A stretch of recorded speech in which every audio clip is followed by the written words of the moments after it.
Hey, welcome to another episode of the Kevin and Casey podcast. Kevin Hilly, along with Casey Cloak. And you know what? It occurred to me, Casey. We have been talking a lot lately about babies and pregnancy and you're right. We have kind of stuff like that. I don't not know a why. bad thing, but I'm a little educated on that side. Being that you have brought life into this world a couple of More times than once. now. Yeah, That's right, yeah. exactly. Apparently, you can choose whether you want a boy or a girl. Oh, I call baloney. Based on, well, let's see now. Okay. They say if you eat a lot of breakfast cereal, you're going to have a boy.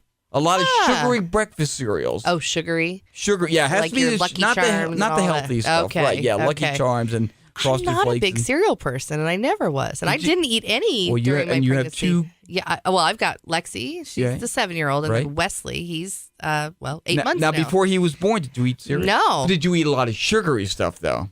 No, I was obsessed with chicken wings. Chicken wings and oh gosh. You might be blowing this study to bits then. I don't know. But they think say, so. Lemonade. I did do a lot of lemonade. Well, Well, that's that's sugary. sugary. Yeah, Yeah, that's those are really sugary. They say the now that I odds of look at it. having a male baby sharply increase for women who have at least a bowl of breakfast cereal each day. If I would have read that during my pregnancy, yeah. I But would have ate a lot. interestingly, in this study, women who have a low-calorie diet more likely to have a girl. See, I think I can. That's. I don't know. I look back at my pregnancy with Lexi. Oh, there was nothing low calorie about it. There wasn't. You didn't have cereal cravings. I know. or I had a little better control with my anything? pregnancy with Wesley. I mean, aside from the chicken wings, when that craving came, I just, you know what? See, We have so many great places around the lake that offer chicken wings. So I was a connoisseur of them all, really. I'll tell you, I love cereal though. I mean, I eat cereal a lot, and I'm telling you, if I was a woman, I would have a brood of boys. It would be like a house of boys. That's funny. It's incredible. I'm the boring cereal person. I like the shredded wheat or probably the sweetest that I get is the what is that, with the corn flakes but it's almond and honey. Honey nut.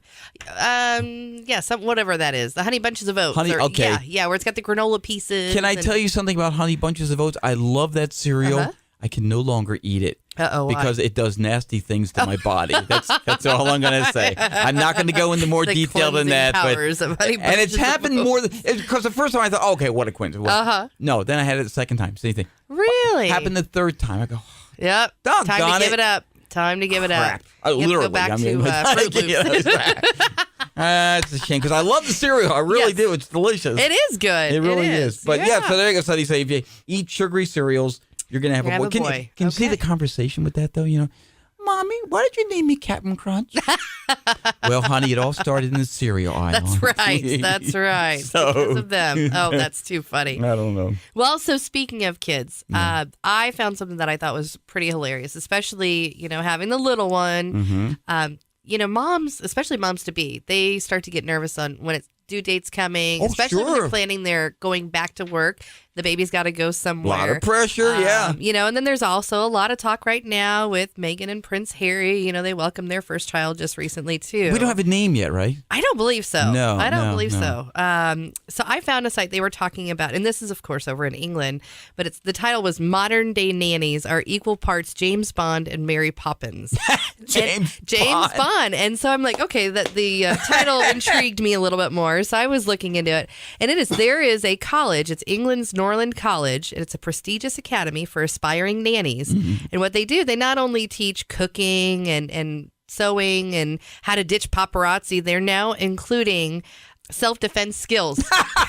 That's genius, though. I'm sorry, but if you want your baby taken top notch, that should be something. So your nanny knows how to kill you with a can opener. Yeah. Not only, and there was even a nickname, and I'm just trying to find it. It was so funny. Scary Poppins instead of Mary Poppins. That's great. Scary great. Poppins. So. See, when your nanny is asking for shaken, not stirred, though, I don't know. You gotta. That's true. That's awesome. I love that. That's what I was thinking. For out there, even we live in a fairly dangerous world.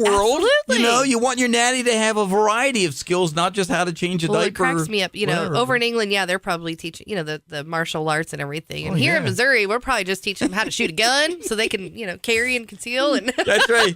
You're interviewing. I'd be okay with either one. interviewing your nanny, your au pair. Okay, and which color belt do you have? You know, it's like, wow. Are you quite a black belt? Yeah, that's crazy. But that's interesting. But I guess that's become a popular request, and so now this college has incorporated martial arts, self-defense. Yeah. Just a spoonful of sugar. I love that. Did you happen to see the picture of the washing machine cover? No. Okay, this is it.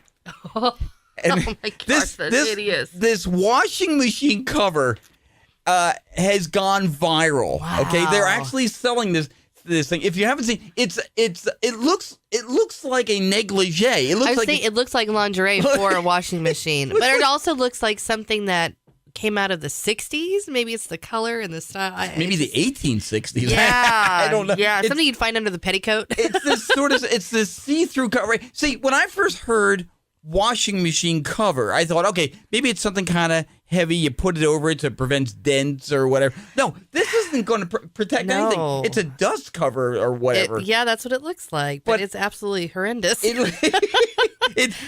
Somebody said this washing machine cover looks like it's had many rich husbands, all of whom have died in unexplained accidents. Oh my gosh. Now my question is, how much are they charging for that? Well, that's foreign currency. What I'm saying, it's 18 pounds, whatever that translates to in U.S. dollars. And this is a hot commodity at the moment. Apparently, yeah, but ugly. it is ugly, isn't it? So ugly. It looks like some awful negligee that your grandmother. Well, yeah, because it's got the see-through, but yet the ruffles and patterns. Cover that door. Nobody wants to see that. Okay, Yeah. you know. No, here's the thing. Who in the world? Even as ugly as it is or whatever, even if it was attractive, why would you cover it? Covers the washing machine. My washing machine is downstairs where nobody sees it anyway. Right, in the dungeon. Yeah, exactly. You know and how it's not even convivenient to use. I mean, unless maybe this front, I don't know. How do you access your washer with that? I guess you just lift up the front. See, then I would feel dirty for a little fun. Machine. Hey, listen, I don't know what you're up to. I'm going to go down and do a little laundry, okay? Yeah. Oh, that's horrible. It's true. Well, it can stay wherever it is popular at. I don't think that needs to make it to the Midwest. It's big in England, but I guess they're selling these things. You can choose your color, although the only option I see is the purple. So I don't. Yeah, if you're listening, you need to Google it just to see what in the world we're talking about. It's absolutely ugly. Google purple washing machine cover. You'll see it. And be as repulsed as we are here. You know? It's bad. And give us a call, will you? The Kevin and Casey podcast hotline is 856-318-9873. You can also email us, Kevin and Casey. It's letter K, letter C. Kevin and Casey at kevinhilly.com. You almost need to close that window down because I keep looking now at this. I have it on my computer in case it does very distracting. It does look kind of dirty, you know? It's like in a way. It's giving us both like nasty thoughts. It's just bad. In like a really perverse kind of way. Yeah, almost. But I do see lingerie when I look at that. Like that is. It's almost like, again, this thing is. It looks like a negligee, but it's so big. It's almost like something your grandmother would wear, and nobody wants to picture that. Okay? Well, here's my thing. Wherever your washer and dryer are, most of the time they are usually hidden, whether they're in a closet or a basement. It's not something you showcase. No. So adding something like that to your washer is all it's going to say like, hello, yeah, when you walk into the basement, you're going to be like, whoa, what's that? Where have you been all my life there, beautiful? And then the next question is, what are they going to roll out for the dryer? See? The dryer's going to feel left out. He is. Maybe you put a tux on the dryer, you know, so it kind of looks like a match. You know, it's kind of like your washing machine and dryer's wedding night or something. Now I'm picturing like a Speedo on a dryer. Oh, gosh. That's awful. That's awful. Kevin and Casey podcast, 856-318-9873. We'd love to hear from you. Or email Kevin and Casey at kevinhilly.com. And that is another episode of the Kevin and Casey podcast.